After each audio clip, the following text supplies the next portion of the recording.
High, আসসালামু আলাইকুম। শারমিন কিচেনে আপনাদের সবাইকে স্বাগত। আজকে বানাবো লাড্ডু। প্রথমত আমরা সাদা তিলগুলো সুন্দর করে লাল লাল করে ভেজে নিব।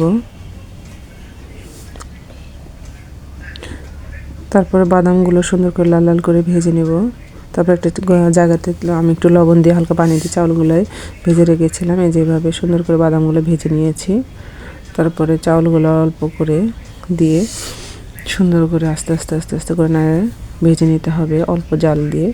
এই যে চাউলগুলো আমার ভাজা হয়ে গেছে। এবার ভেজে রাখা বাদামের খোসাগুলো সুন্দর করে ছাড়িয়ে নেব পরিষ্কার করে। এত ছাড়ানো হয়ে গেছে, চাউল ভাজা আমার হয়ে গেছে। সবগুলো জিনিসগুলো গুঁড়ো করে নেওয়া হয়েছে। তারপর একটা নারকেল সুন্দর করে কুড়িয়ে নিয়েছিলাম। একটি কড়াইতে আমি অনেক পোয়াখানেকের সয়াবিন তেল ঢেলে দিলাম। এরপরে কালো ফল, সাদা ফল, দারচালা, তেজপাতা, তারপর চিনি দিয়ে দেব। যতটুকু আপনারা মিষ্টি খেতে পছন্দ করেন ওই পরিমাণে দিয়ে নেবেন।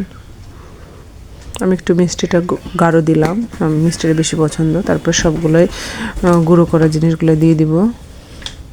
তার সাথে নারকেল কুচিগুলো দিয়ে দিব। সুন্দর করে অনেকক্ষণ নাড়তে হবে। নাড়তে নাড়তে নাড়তে নাড়তে যখন এটা একদম শুকনো আঠালো হয়ে আসবে, তার নামানোর একটু আগে আপনি ঘি দিয়ে নেবেন, তাহলে ফ্লেভারটা অনেক সুন্দর আসবে, খেতে অনেক মজা হবে। আপনি তো দেখতে পাচ্ছেন এই জিনিসটা কত সুন্দর মাখো মাখো এবং আঠালো হয়ে গেছে।